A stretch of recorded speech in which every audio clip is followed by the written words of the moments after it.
हम अपने YouTube channel के दर्शकों का हार्दिक वंदन अभिनंदन स्वागत करते हैं। आज के इस अंक में हमने विशेष तौर पर हरतालिका तीज के संदर्भ हमने चर्चा की है भागवत भूषण वेद पंडित महेशदेव पांडे जी से। हम आदरणीय महेशदेव पांडे जी आपसे जानना चाहेंगे कि हरतालिका तीज का सनातन संस्कृति में क्या महत्व है, इसको थोड़ा विस्तार से बताएं आदरणीय महेशदेव पांडे जी।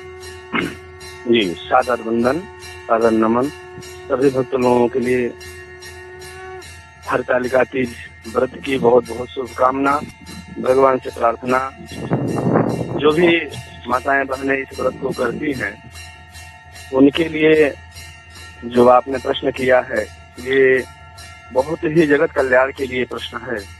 सबसे विषय में थोड़ी सी चर्चा करेंगे कि हरतालिका तीज जो नाम पड़ा है जी, तो इसके संदर्भ में एक उपाख्यान आता है कि भगवान शंकर पार्वती जी का इसमें संवाद है, शिव जी का और पार्वती जी का जो संवाद है जी, जो शिव जी ने पार्वती जी से अब इस व्रत की महिमा बतलाया और सौभाग्य वर्धन के लिए सौभाग्य वर्धक जो ये व्रत है सर्वश्रेष्ठ व्रत कहा, उसके संदर्भ में थोड़ी सी चर्चा करेंगे। तो सर्वप्रथम हम भगवान शिव को वंदन करते हैं उमा गौरी जी के साथ में, पार्वती मैया के साथ में, जो एक ही श्लोक में जी ये बहुत बढ़िया रहेगा जी।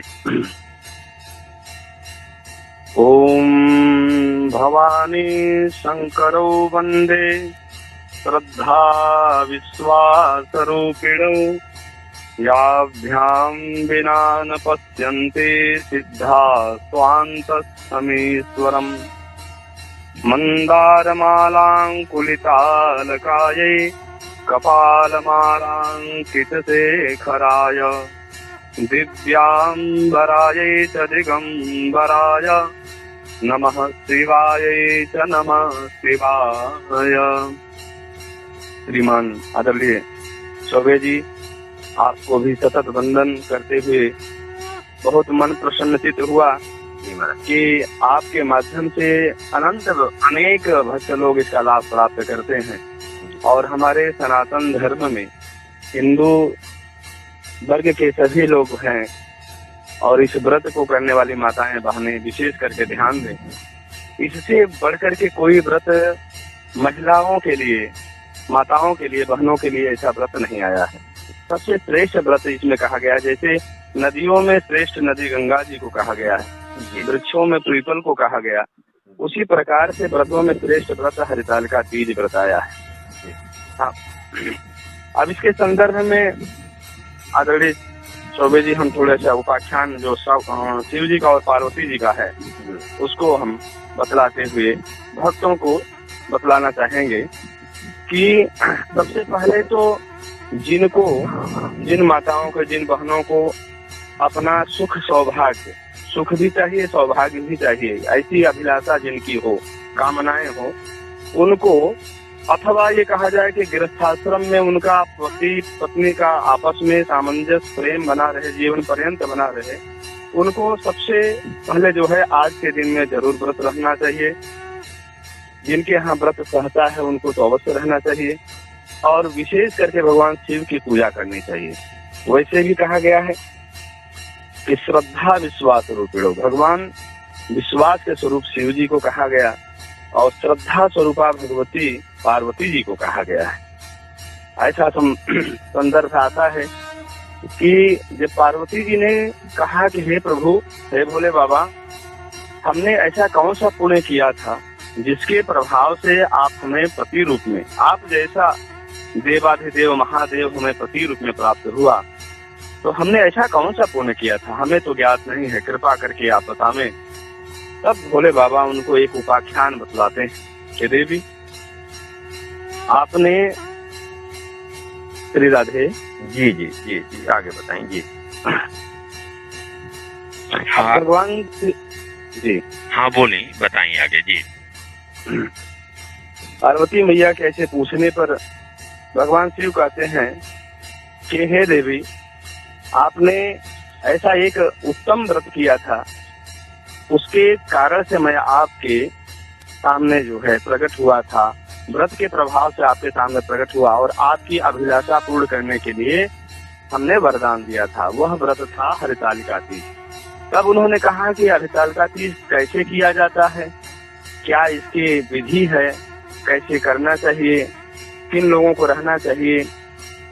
तो भगवान शंकर ने कहा कि एक बार की बात है, जब प्राचीन समय में आप दक्ष प्रजापति के जन्म आपने लिया था तो आप सती के रूप में थे और हमारा आपका वहां पे भी विवाह हुआ था, परंतु सती के रूप में होते हुए आपकी एकाग्रता न होने के कारण हमारे ऊपर आपने विश्वास नहीं किया, हमारे वचनों पे विश्वास नहीं किया और यहाँ तक कि हमारे कहे हुए मार्ग पे न चलते हुए आप अपने पिता के घर में गई और वो बहुत बड़ी यज्ञ कर रहे थे दक्ष प्रजापति।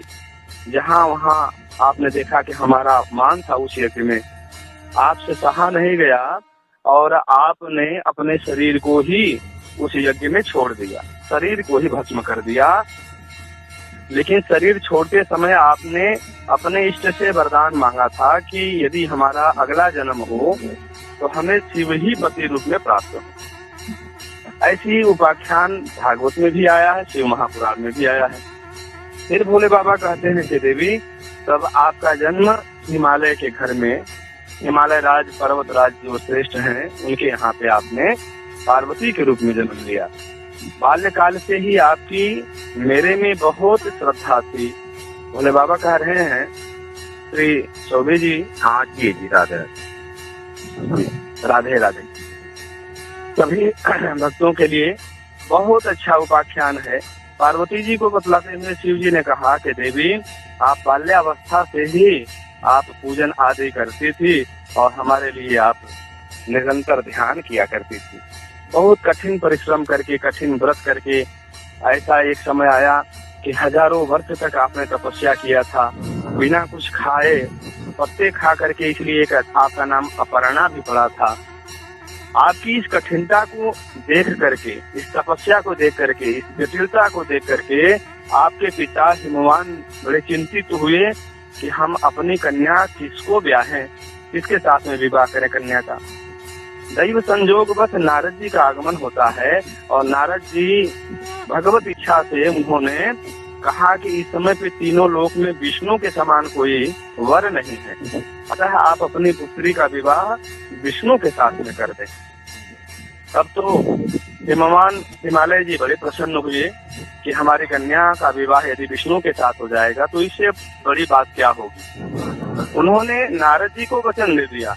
उधर नारद जी जाकर के भगवान विष्णु से ये संदेश दिए, लेकिन जैसे ही हिमालय राज ने अपनी कन्या को बात बतलाई तो उनकी पुत्री पार्वती जी को बड़ा दुख हुआ मन में, क्योंकि मन की बात पिता से उन्होंने नहीं कहा। वो मन की बात अपने जाकर के अपनी सहेली सखी से पार्वती जी ने कहा कि हमने मन ही मन में शिव जी को वरण कर लिया है, क्योंकि हमारा जन्म जन्मांतर का हमारा संबंध है शिव जी से।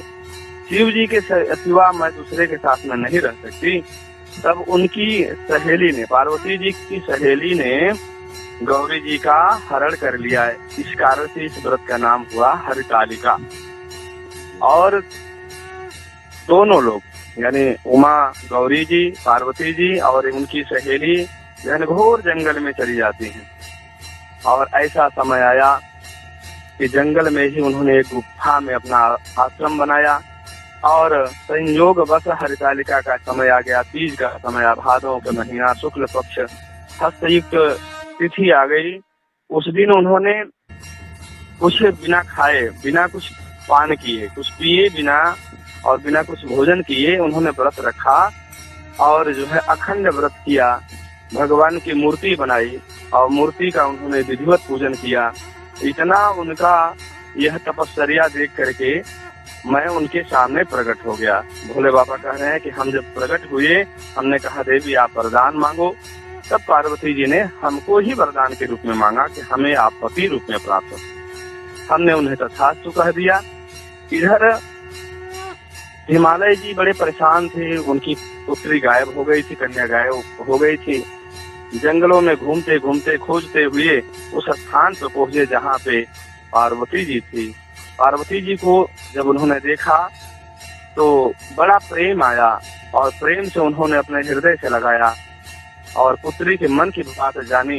तब पार्वती जी ने कहा, पिताजी हमारा तो जो है जन्म जन्मांतर का संबंध शिव जी के साथ में है, अतः मैं शिव जी को ही चाहती थी, आपसे कह नहीं पाई। पश्चाताप वहाँ पे हिमालय जी ने किया है और उन्होंने कहा, वादा करते हैं बेटी आप घर चलो, आपका विवाह शिव जी के साथ में ही हम करेंगे। ऐसा इस व्रत की महिमा आई है। अब जो है यहाँ पे भगवान शिव के साथ में विवाह उनका हुआ है मांगलिक बेला में, बड़े धूमधाम के साथ में।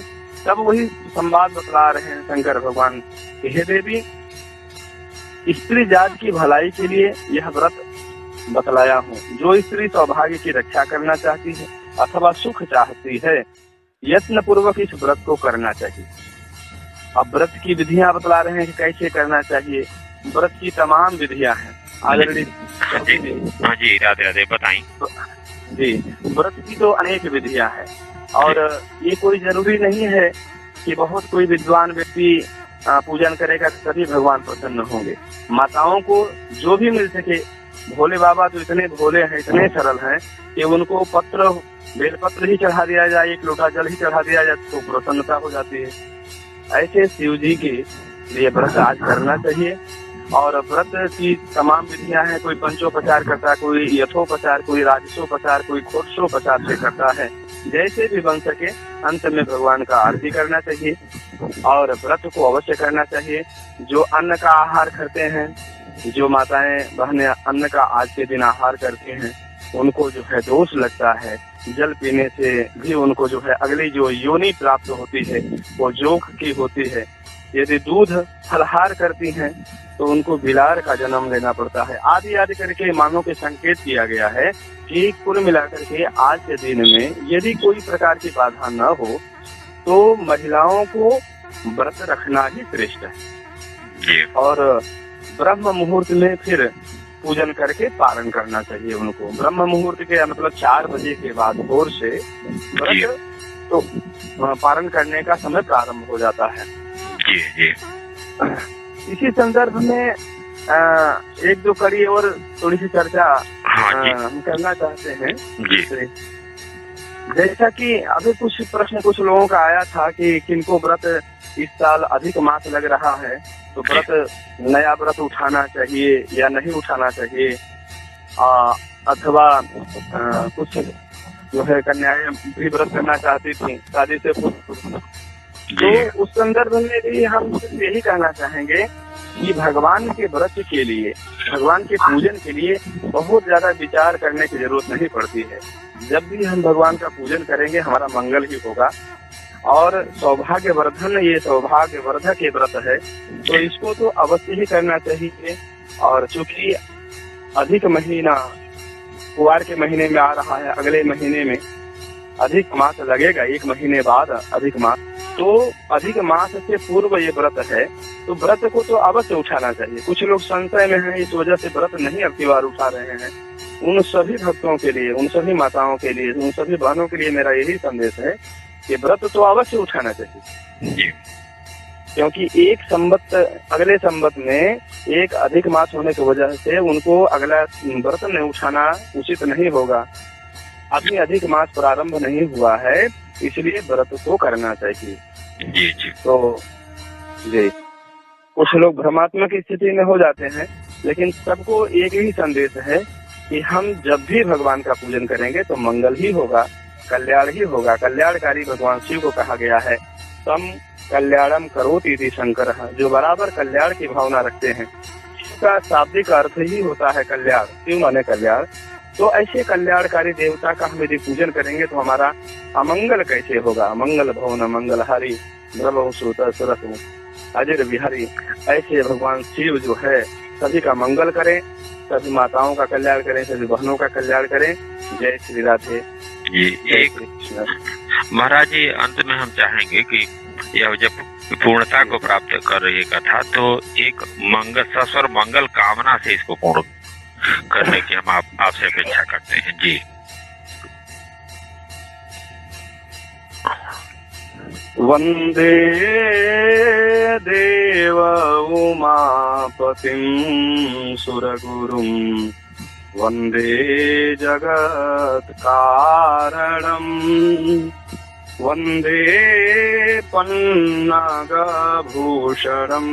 मृगधरं वन्दे पशूनां पतिम् वन्दे सूर्यशशाङ्कवह्निनयनम् वन्दे मुकुन्दप्रियम् वन्दे भक्तजनाश्रयं च वरदम् वन्दे शिवं शङ्करम्। हम लोग ऐसे भगवान का वदन करते हैं जो कि कितने स्वच्छ हैं, कपूर के समान गौरव वाले हैं ऐसे भगवान शिव। और यही नहीं, वो करुणा के अवतार हैं, संसार के सार हैं। ऐसे दयालु भगवान का हम लोग स्मरण करते हैं। कर्पूर गौरम करुणावतारम संसार सारम भुजगेन्द्रहारम सदा वसन्तं हृदयारविन्दे भवं भवानी सहितं नमामि भवं भवानी सहितं नमामि। ऐसे शिव और पार्वती को हम सभी लोग वंदन करते हैं। सभी माताओं के लिए बहुत बहुत बधाई और सुख समृद्धि की कामना करते हैं भगवान शिव से, पार्वती मैया से।